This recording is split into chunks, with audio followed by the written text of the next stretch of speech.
Hi అండి, నమస్తే. ఈరోజు కూడా ఒక మంచి వీడియో అండి.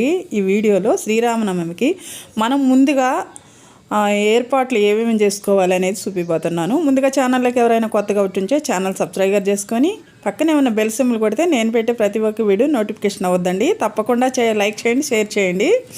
తర్వాత మనం ఈరోజు చేసుకోవాల్సింది శ్రీరామనవమికి ఫస్ట్గా ముందు ప్రసాదాలు తయారు చేసుకుందామండి. ప్రసాదాలకి చక్కగా బియ్యం పిండి తీసుకోవాలి. బియ్యం పిండి, బెల్లము, కొంచెం నెయ్యి వేసుకొని ఇలా ముద్దలాగా కలిపి పక్కకు పెట్టేసుకోవాలి. తర్వాత మరొక ప్రసాదము పెసరపప్పు అండి. పెసరపప్పు కూడా ఈ శ్రీరామనవమి రోజు ప్రసాదంగా నివేదన చేస్తాము శ్రీరాముల వారికి. అయితే ఈ పప్పు ఒక 2 స్పూన్లు 3 స్పూన్లు తీసుకొని, కొంచెం తీసుకున్నా ఎక్కువ అవుద్దండి. ఎక్కువ మంది ఉంటే ఎక్కువ తీసుకోండి. కొంచెం వాటర్ పోసి పెట్టుకుంటే మనం అన్ని పూజ రెడీ చేసుకునేలకి పెసరపప్పు అనేది నాని రెడీ అవుతుంది. తర్వాత ముఖ్యమైనది ప్రసాదం పానకం అండి. పానకంకి కొంచెం వాటరు, బెల్లము, కొంచెం మిరియాల పొడి, యాలకుల పొడి వేసుకొని చక్కగా పానకం తయారు చేసుకోవాలి. దీంట్లో ఒక తులసి దళం కూడా వేసుకుంటే చాలా మంచిది. స్వామివారికి ఈ 3 ప్రసాదాలు చాలా ఘనంగా నివేదిస్తారండి. ఈ శ్రీరామనవమి రోజు ఈ ప్రసాదాలే స్వామివారికి నివేదన చేస్తారు ముఖ్యంగా. తర్వాత మనము ఇంకా చేయాలనుకుంటే బెల్లంతో పాల పొంగల్ చేయొచ్చు, అది కూడా మంచిదే. స్వామివారికి స్వీట్ అంటే ఇవి కూడా స్వీటే పెడతాం కాబట్టి ఇట్లా ప్రసాదాలు ఇలా తయారు చేసుకోవాలండి. అయితే ముందుగా ఏర్పాటు చేసుకునే ఏర్పాట్లలో ప్రసాదం కూడా చాలా ముఖ్యమైనది కాబట్టి ముందు ప్రసాదం తయారు చేసుకొని తర్వాత స్వామివారిని ఎక్కడైతే మనం కూర్చొని పెట్టాలనుకుంటున్నామో అక్కడ చక్కగా పసుపు తాలికి ముగ్గేసుకొని పసుపు కుంకుమ వేసుకోవాలి. తర్వాత పీట పెట్టుకొని పీట మీద కూడా చక్కగా పసుపు రాసుకొని తర్వాత ఇలా బియ్యం పిండితో ముగ్గులు వేసుకోవాలి. ముగ్గుతో వేసుకోకూడదండి, బియ్యం పిండితోనే వేసుకోవాలి. ముందుగానే బియ్యం కడిగి ఆరబోసుకొని బియ్యం పిండి పట్టించుకుంటే వీటన్నిటికి కూడా వస్తుందండి. చూడండి, ఇలా ముగ్గులు వేసేసుకోవాలి. ముగ్గులు వేసుకున్నా కూడా తర్వాత పసుపు కుంకుమ అలంకారం చేసుకుంటే చాలా బాగుంటుంది. అయితే పీట మీద అలాగే పెట్టకూడదండి, ఒక క్లాత్ పరుచుకోవాలి. కొత్తది కానీ ఉతికింది కానీ తీసుకొని ఇలా పీట మీద క్లాత్ వేసుకోవాలి.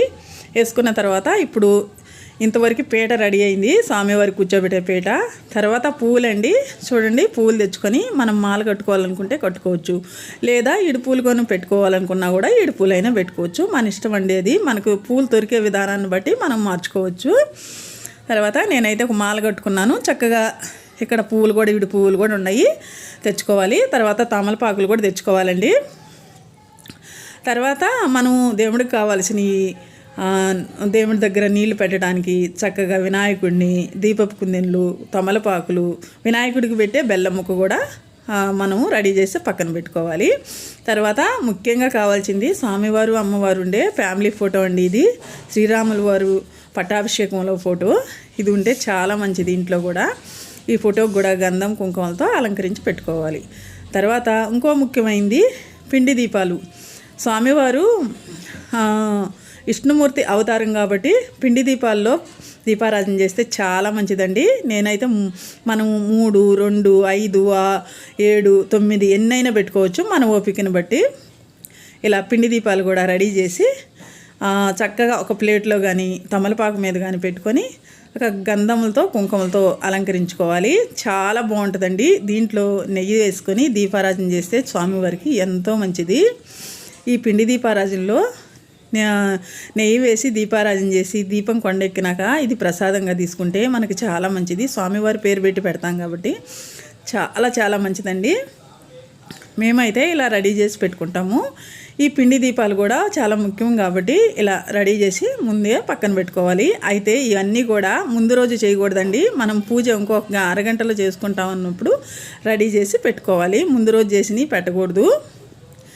అయితే తర్వాత ఇది ముఖ్యమైనది కాబట్టి ఇవి కూడా చేసి పక్కన పెట్టుకోవాలి. తర్వాత మనము రాగి ఆకులు కానీ తమలపాకులు కానీ తీసుకొని స్వామివారి పేరు ఇట్లా రాసుకుంటే చాలా మంచిదండి.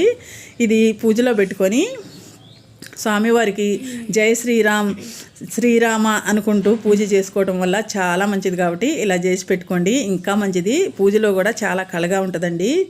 స్వామివారి పేరుని తలుసుకోవడం వల్ల మనకి చాలా మంచిది. జై శ్రీరామ్ అనే మాట వింటేనే మన ఒళ్ళంతా పులకరిస్తుంది కదా, అందుకని ఇలా చేసి పెట్టుకోవడం వల్ల చాలా మంచిదండి. మీకు అందరికీ నచ్చితే లైక్ చేయండి, షేర్ చేయండి, తప్పకుండా షేర్ చేయండి. ఓకేనండి, బాయ్.